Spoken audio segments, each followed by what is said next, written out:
Tripura urban livelihood mission Ambassa পুর পরিষদের উদ্যোগে আমবাসা টাউন হলে মঙ্গলবার অনুষ্ঠিত হয় স্ট্রিট ভেন্ডার্সদের সম্বর্ধনা অনুষ্ঠান। এদিন 54 জনকে সম্বর্ধনা জানানো হয়।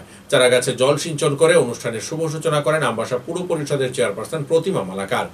আয়োজিত অনুষ্ঠানে অন্যান্য অতিথিদের মধ্যে উপস্থিত ছিলেন vice chairperson Gopal Sutradhar, Ambassa BSU chairman Parimal Debbarma, Ambassa panchayat সমিতির চেয়ারপারসন হেমালী দেববর্মা, আমবাসা মহকুমা শাসক Sanjit Debbarma, deputy CEO Samiran Roy, LDM Shakil Ahmed, state nodal officer Asim Kumar Das সহ অন্যান্যরা।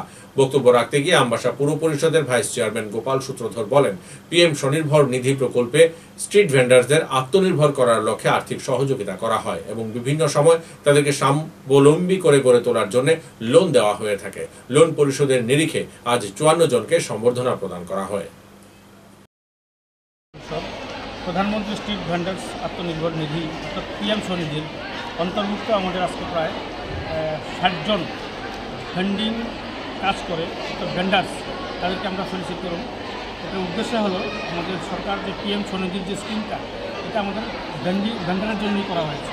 এটার আসলে প্রধানমন্ত্রী আত্মনির্ভর ডাক দিয়েছেন, একদম যেটা সর্বস্তরের মানুষ তাতে সুবিধা পায় ডেভেলপমেন্টের জন্য, ওজনের আত্মনির্ভর হওয়ার জন্য এই স্কিমটা চালু করেছেন আমাদের প্রধানমন্ত্রী।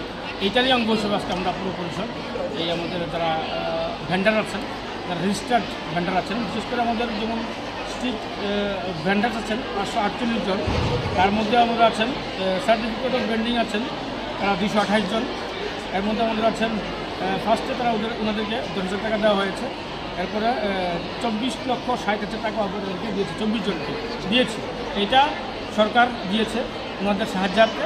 ছোটো ছোটো যারা বিজনেসম্যান আছেন টাউনের মধ্যে, বিশেষ করে মিউনিসিপ্যাল এরিয়া বা আরবান ডেভেলপমেন্ট এরিয়ার মধ্যে যারা আছেন তাদেরকে আমরা সাহায্য করেছি, যাতে তারা আত্মনির্ভর হয়, নিজের পরিবার পরিচালনা করার জন্য ছোটো আকারে এই টাকাটা দেওয়া হয়েছে। এরপরে ওনারা লোনও নিচ্ছেন, লোন পাচ্ছেন ব্যাংক থেকে, সেই সুবিধাও আমরাই করে দিচ্ছি, পুরসভাই করে দিচ্ছি। এটাই আমাদের মূল উদ্দেশ্য।